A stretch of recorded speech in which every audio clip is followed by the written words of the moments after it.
Bienvenue dans cette nouvelle capsule. Toujours dans l'objectif de se débarrasser de ces nuages noirs qui encombrent parfois nos vies, je vous propose aujourd'hui d'explorer un outil très efficace, mais encore faut-il savoir l'utiliser. Le sujet du jour est donc la réponse par l'écriture. Alors, comment s'y prendre?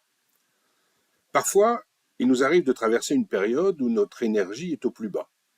Des nuages du passé ou même d'une situation présente obscurcissent notre ciel.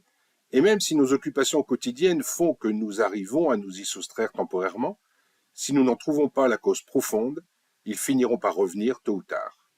Alors, comment faire?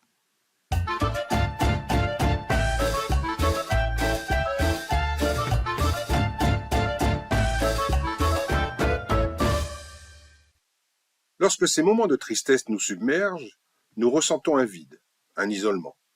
Nous avons alors tendance à nous dévaloriser, à n'avoir plus goût en rien, à s'isoler, et parfois même à avoir envie de partir ailleurs, loin, voire même très loin. Mais il existe des outils pour faire face à ce genre de situation. Ils peuvent être très divers en fonction de la personnalité de chacun. Ils peuvent simplement être de se changer les idées et d'attendre que ces nuages noirs passent. Bref, de contourner la situation, mais cette situation est toujours présente, dans l'ombre, et risque de ressurgir un jour. Mais cela peut fonctionner sur le moment, comme par exemple se réfugier dans la crème glacée ou dans le chocolat, s'adonner à la musique, à la peinture, au chant ou à toute autre activité artistique ou sportive, ou sortir pour se recréer une vie sociale, se faire de nouveaux amis, ou même se trouver une nouvelle passion, et ce, quelle que soit cette passion. Ou alors, on peut aller plus en profondeur afin de trouver l'origine de cet inconfort, de trouver le pourquoi ça m'affecte, et aller à la source pour en neutraliser les effets. On peut en parler à une personne proche, ou simplement à soi-même. S'adresser à un professionnel ou se réfugier dans la nature pour y penser.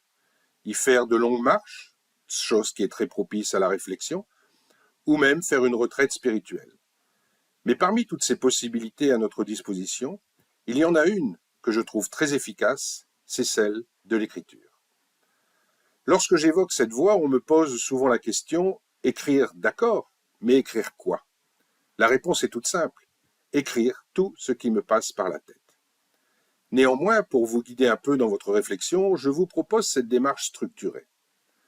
Tout d'abord, se concentrer pour essayer d'identifier la source de l'inconfort.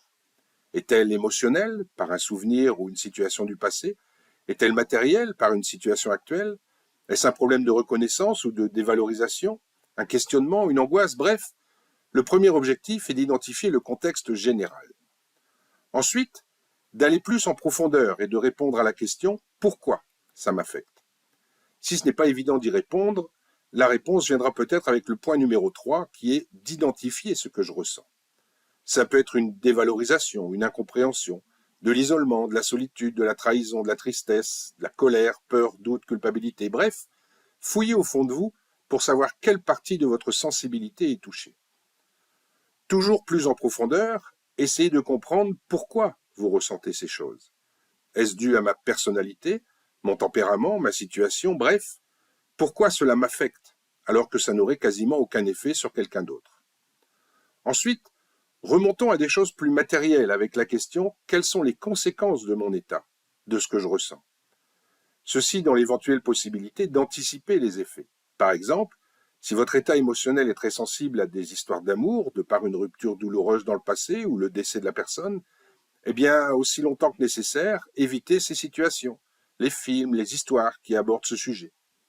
Enfin, une fois la source de l'inconfort identifiée, comment faire pour changer ce sentiment? L'objectif principal de cette démarche, d'identifier la source de mon inconfort, sera d'envisager une nouvelle approche de la situation, d'y apporter un autre regard pour en atténuer les effets. Mais pour cela, il faut vraiment aller au fond des choses pour faire ressortir ces émotions enfouies qui nous rongent de l'intérieur. Alors, pourquoi ce genre de démarche? Nous avons tous des souvenirs nostalgiques d'une période passée, des souvenirs qui nous rendent tristes, et même parfois certains qui sont très douloureux. Donc, deux raisons pour cette démarche. La première est qu'un problème identifié est beaucoup plus facile à résoudre. La deuxième et qu'une fois sur papier, nos lourdeurs n'auront plus à être portées au quotidien. Je m'explique. Tous ces souvenirs, qu'ils concernent un être cher, un ancien travail, un amour perdu, des activités, des traumatismes, des remords ou un regret, font partie de qui nous sommes. Ils nous appartiennent et sont une part importante de notre personnalité et de notre vécu. Alors il nous est quasiment impossible de simplement les oublier car ils font partie de nous. Parfois même, chercher à les oublier pourrait nous faire ressentir un sentiment de trahison, surtout si ça concerne un être cher. Par contre, nous ne sommes peut-être pas obligés de les porter au quotidien. À les avoir en permanence dans un coin de notre esprit, inconsciemment, ils nous pèsent, ils nous empêchent d'évoluer et peuvent rendre notre vie bien triste et monotone.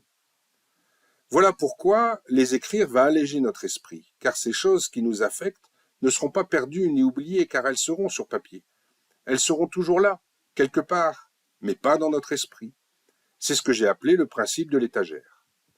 Posons nos soucis, nos souvenirs douloureux ou nostalgiques sur une étagère. Ne les portons plus au quotidien dans notre tête.